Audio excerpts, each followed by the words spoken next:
I've always liked magic growing up. I've always been obsessed with it. And one of my favorite memories as a child was this coloring book that my grandmother gave me. It was a very special coloring book. And when I first got it, I looked inside and it was, well,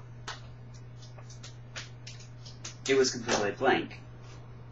There were no pictures to color or anything. It was just nothing. And I figured my grandma had just made a mistake and accidentally bought a misprinted book, but she told me, no, no, no, this isn't the case at all.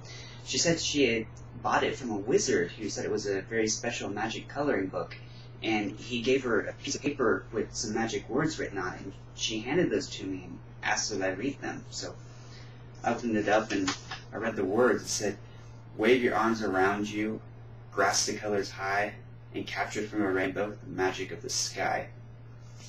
And when I checked the book again, I was totally blown away because, well, now there were actually some pictures to color. And I thought it was the coolest thing ever. And in the middle of my excitement, my grandma told me to read the magic words again. And I didn't question. I didn't know what was going to happen, but I went ahead and read them again. It said, "Wave your arms above you, grasp the colors high, and capture from a rainbow the magic of the sky." And when I checked the book again, I was completely blown away because it was the most incredible thing I'd ever seen. Well, it was completely and perfectly colored in. It was incredible. And so the next day I took it to a coloring book contest and submitted it to that.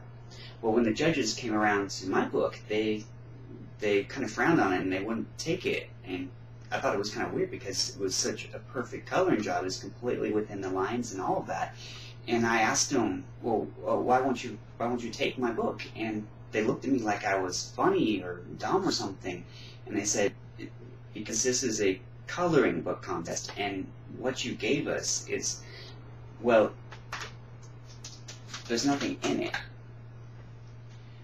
Well, apparently my grandmother forgot to tell me that the spell only lasts for a couple hours, and so by the time I'd given it to them, the coloring book contest, it was completely empty. And so that was definitely one of the most embarrassing moments in my childhood growing up.